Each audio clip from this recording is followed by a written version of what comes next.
자, 오늘은 주식 투자에서 가장 많이 하는 실수를 한번 이야기해 볼게요. 제가 수많은 투자자분들과 대화를 했고 또 유튜브를 통해서 소통을 했기 때문에 어떤 실수를 하는지 저조차도 그런 부분이 있죠. 그래서 뭐 간단하게 요약해서 말씀드릴게요. 첫 번째, 손실을 보고 난 뒤에 심리 조절입니다. 이게 저번에도 말씀드렸는데 정말 중요해요. 특히나 시장이, 우리나라 시장이 이 안정감이 없어요. 여러분도 경험해 보셨겠지만 오르는 척 하다가도 꼬꾸라지는 이런 경우가 굉장히 많이 발생을 한단 말이죠. 근데 문제는 그거예요. 수익이 나면서 사람들이 여유가 생기면 심리적으로 흔들릴 게 없어요. 기분이 좋죠. 그런데 손실이 나면 얘기는 좀 달라집니다. 손실이 났다는 건 내 돈을 잃어버렸다는 거잖아요. 그래서 기본적으로 사람이 누구나 다 마찬가지예요. 본능적으로 그 돈을 찾고 싶어 해요. 당연한 거죠. 그런데 여기서 여러분도 아시겠지만 대부분 급하게 판단을 합니다. 그래서 손실 보고 나서 더 큰 손실에 빠지는 사람들이 굉장히 많아요. 특히나 손실이 크다면 문제가 더 커질 수도 있는 거죠. 이 뒤에 뭐 비중을 더 실어서 매매할 수도 있는 거고, 아니면 손절을 하자마자 다른 종목으로 곧바로 갈아타서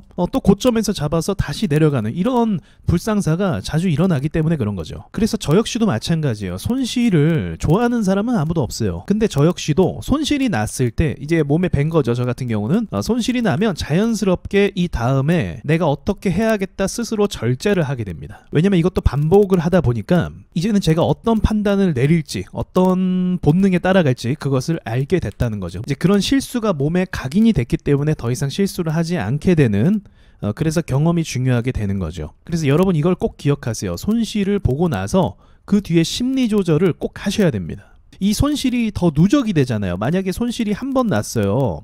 그럼 다음에 한 번 수익 내면 돼요. 그렇죠. 그러면 이게 만회가 되는 거잖아요. 근데 두 번 손실 났어요. 그럼 연속으로 몇 번 수익 내야 돼요? 큰 수익을 한 번 내거나 두 번 수익을 내야 돼요. 아주 간단하게 계산을 하면 말이죠. 이게 쉽냐고. 굉장히 어렵지. 굉장히 어렵잖아요. 그래서 이 손실이 누적이 돼서 원금이 많이 까지게 되면 사람들이 또 리딩방 가입이나, 또는 요즘에 리딩방을 사칭한 사기 수법도 굉장히 많아요. 홈페이지를 만들었는데 그게 가짜야. 근데 돈이 입금돼서 막 수익이 나는 척해. 그런 것도 굉장히 많거든요.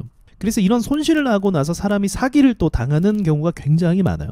굉장히 조심하세요. 이게 그래서 첫 번째. 자, 두 번째는 무리한 물타기예요. 이제 첫 번째는 손실을 보고 난 거예요. 확정이에요. 근데 두 번째는 손실 중인 거죠. 갑자기 종목이 투매가 나와서 뚝 떨어지는 경우가 있어요. 이럴 땐 보통 투자자가 어떻게 되냐? 당황하게 됩니다. 그래서 당황을 해서 갑자기 마이너스 뭐 20% 이렇게 된 거예요. 내 계좌에 마이너스 20% 종목 있다고 상상해 보세요. 끔찍하죠.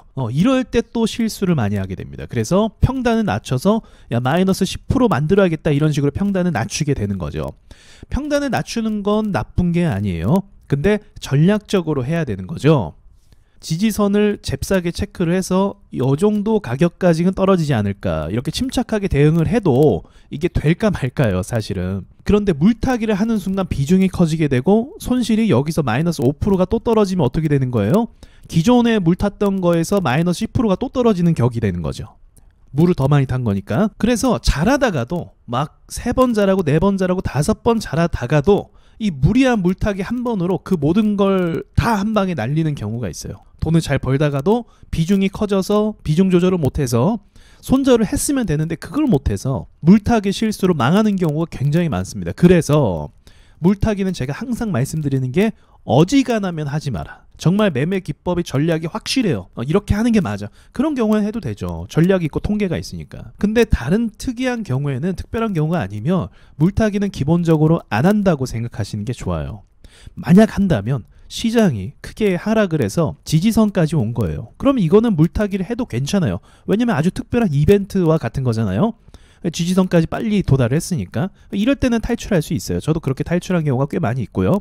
근데 이런 특수한 경우가 아니면 안 된다. 자, 그리고 세 번째는 종목 백화점이에요. 이게 제일 많이 하는 실수 중에 하나인데, 종목이 뭐가 좋아 보여요. A라는 종목이 좋아 보여요. 그래서 매수를 했어요. 아직 수익이 안 났어요. 기다리고 있어요. 근데 또 시장을 보다 보면 또 좋은 종목이 나오는 것 같아요. B라는 종목이 튀어나와요. 또 야, 이것도 매수해볼까? 비중을 좀 적게 매수했어요. 근데 얘가 떨어져요. 그럼 물을 타요 또. 그럼 비중이 또 커져요. 그러다가 누군가의 이야기를 듣고 또 C 종목이 나오게 되는 거. 또 매수. 이런 식으로 계속 매수해서 정리하지 못하니까 어떻게 돼요? 가장 큰 문제가 이거예요.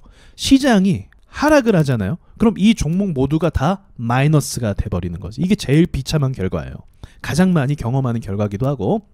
시장을 항상 유의해야 되는데 이 시장이 갑자기 떨어지게 되면 이 모든 종목의 보유 그 비중이 너무 높아져서 마이너스가 커지게 되고 이제 뭘 물을 탈 수가 없게 되는 거예요. 현금이 있어도 야 얘를 물을 타야 될지 얘를 물을 타야 될지 모르는 거예요. 이제 어떻게 할 수가 없는 거죠. 그래서 비중 조절을 항상 하셔야 되는데 저는 선택과 집중을 많이 이야기하죠. 좋은 종목이 나온다 할지라도 여기서 또 D라는 종목이 또 좋아 보여요. 그러면 매수하지 않는 거죠. 왜냐면 이미 보유한 종목이 많으니까 더 매수하면 안 되는 거예요. 비중 관리가 안 되는 거죠.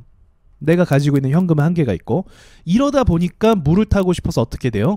또 무리한 물타기로 신용매매를 하는 경우도 생기게 된다는 거죠. 자, 네 번째 마지막으로는 신용매매죠. 이거는 사실 물타기와 연관이 있어요. 처음부터 신용매매를 막 과감하게 하는 사람은 없어요. 그러니까 종목에 확신이 있다. 그래서 신용매매를 하는 경우는 있는데 그건 이제 고수들의 이야기가 되겠죠. 아주 특이한 상황을 포착할 줄 알아야 돼요. 예를 들면 제가 조금 전에 얘기했던 시장이 크게 하락을 하고 있어요. 그러면 그때는 신용을 껴서 매수해도 괜찮다라고 전 봐요. 분석할 줄 안다고 하면. 근데 보통의 경우는 이것도 해당 사항이 아니에요. 안 하는 게 좋아요. 안 하는 게. 저도 안 합니다. 이것도 마찬가지로 무리한 물타기처럼 내가 9번 매매를 잘해도 한 번 신용매매 잘못하잖아요. 그럼 다 날아가는 거예요. 그동안 잘했던 게 다 의미가 없어지는 거예요. 그래서 많은 사람들이 이야기하죠. 너가 가지고 있는 여윳돈으로 주식 투자를 해라. 그 말이 정답입니다. 정답이에요. 정말 정답이고 그렇게 하는 게 맞고 그래야 심리적으로도 조절이 될 수 있고 물타기도 안 할 수 있고 종목을 많이 보유할 필요도 없게 되는 거예요. 그러니까 주식에 대한 일단 환상을 좀 접을 필요가 있어요. 주식은 긴 싸움이에요. 왜냐하면 여러분께서 배워야 할 것이 굉장히 많거든요. 지난 토요일날 라이브 강의에서 차트 분석에 대해서 공부를 했잖아요. 그런 것도 하나씩 배워가야 되는 거고 종목에 대한 특이점 이런 상황 저런 상황이 굉장히 많이 생기는데 그런 것도 경험을 해보셔야 되는 거고 또 아픈 경험도 해야겠지만 또 좋은 경험도 해봐야 되고 그래서 긴 싸움이 될 수밖에 없습니다. 단기간에 뭔가 환상을 갖고 하려고 하기 때문에 이런 것들이 이런 실수들을 하게 되는 거예요. 저는 무조건 첫 번째가 제일 중요한 것 같아요. 그리고 두 번째 이것만 조절을 잘해도 문제가 크게 생기지 않지 않을까 생각도 하기도 하거든요. 자, 여러분이 생각하는 건 어때요? 여러분이 가장 많이 실수하는 그런 것도 댓글로 서로 의견을 나누면 도움이 많이 될 것 같습니다. 이상 마칠게요.